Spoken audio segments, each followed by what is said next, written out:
दूसरा प्रवचन। जीवन शांति शक्तिशाली है।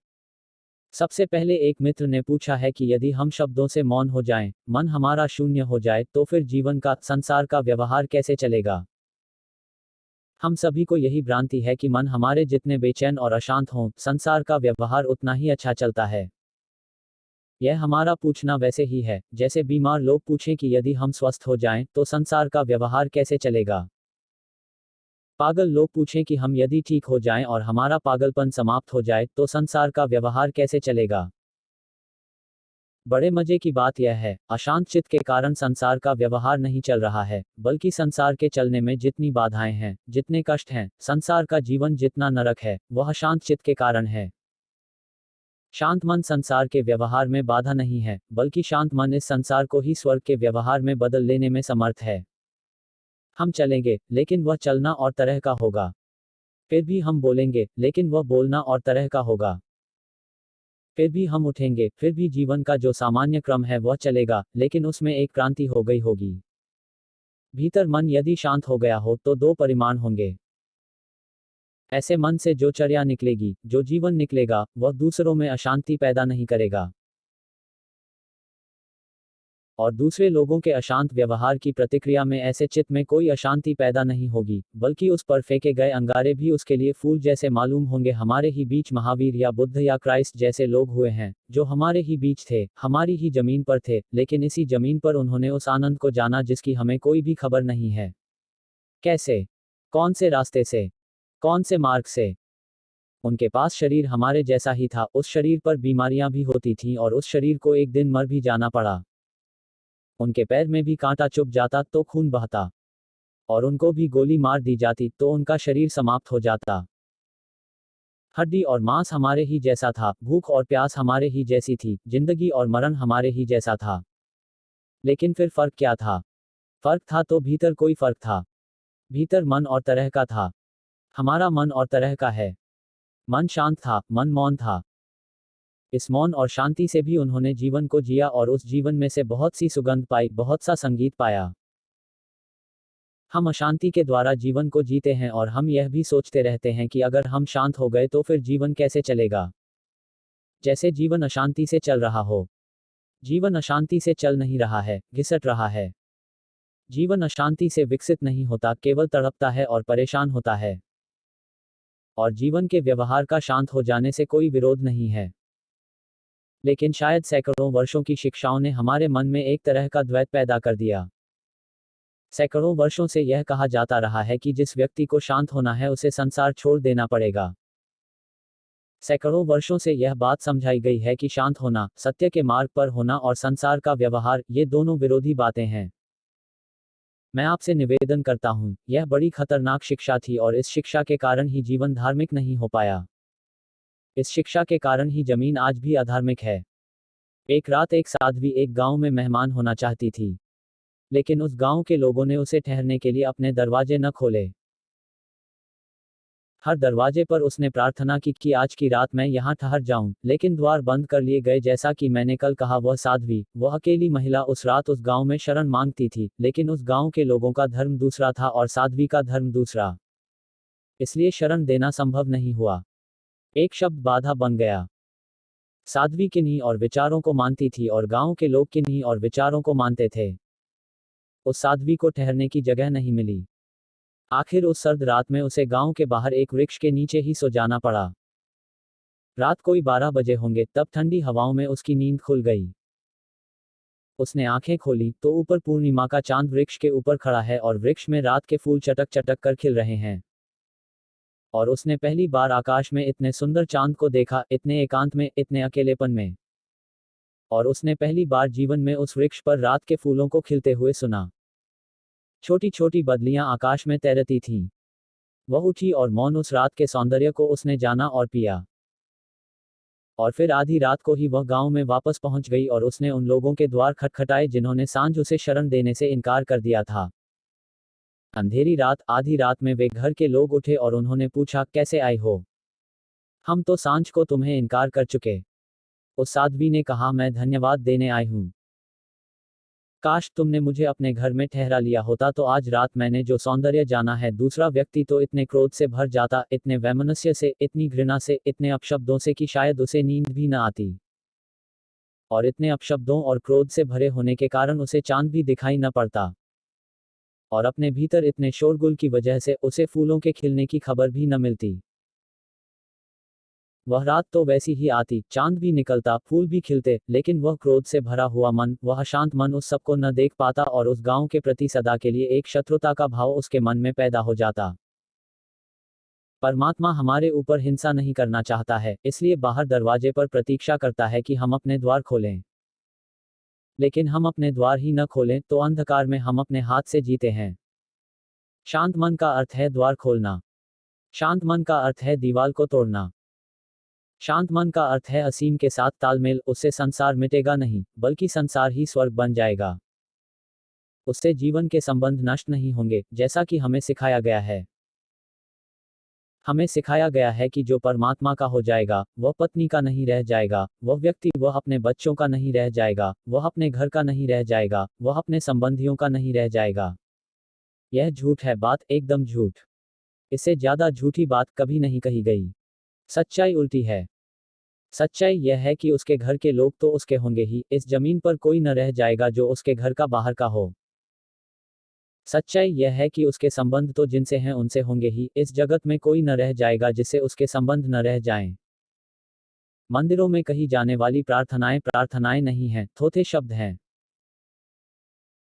सच्चा प्रार्थना से भरा हुआ हृदय तो वह है जिसका प्रेम अनंत और असीम तक पहुंचने लगा हो, जिसके प्रेम की लहरें दूर दूर फैल रही हों, और जिसका प्रेम किसी सीमा को न मानता हो, और जिसका प्रेम केवल देना जानता हो, मांगना न जानता हो। इसलिए इस बात से भयभीत न हो कि संसार बिगड़ जाएगा।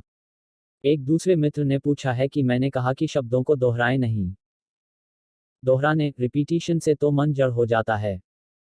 तो उन्होंने पूछा है कि हमारे मंत्र सभी धर्मों के मंत्र हैं और शास्त्रों ने उनका अनुमोदन किया है।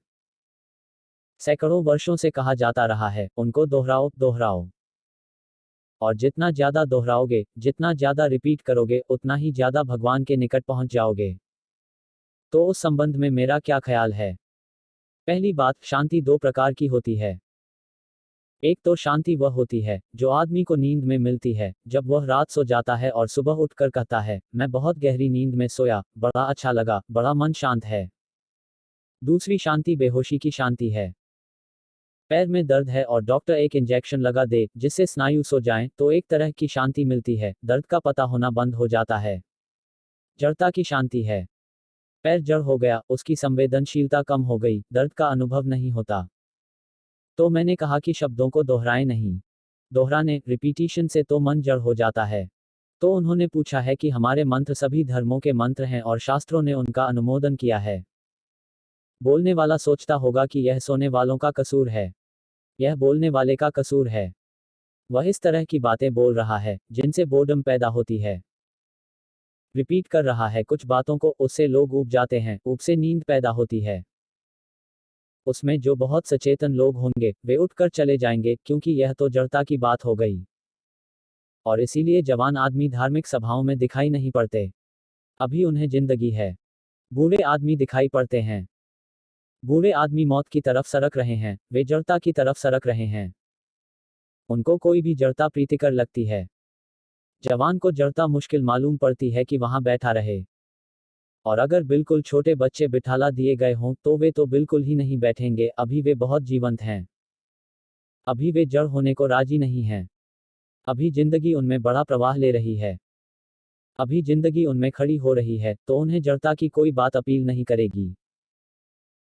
इसीलिए तो सारी दुनिया में धर्म से बच्चों और जवानों का संबंध टूट गया, सिर्फ बूढ़ों का संबंध रह गया।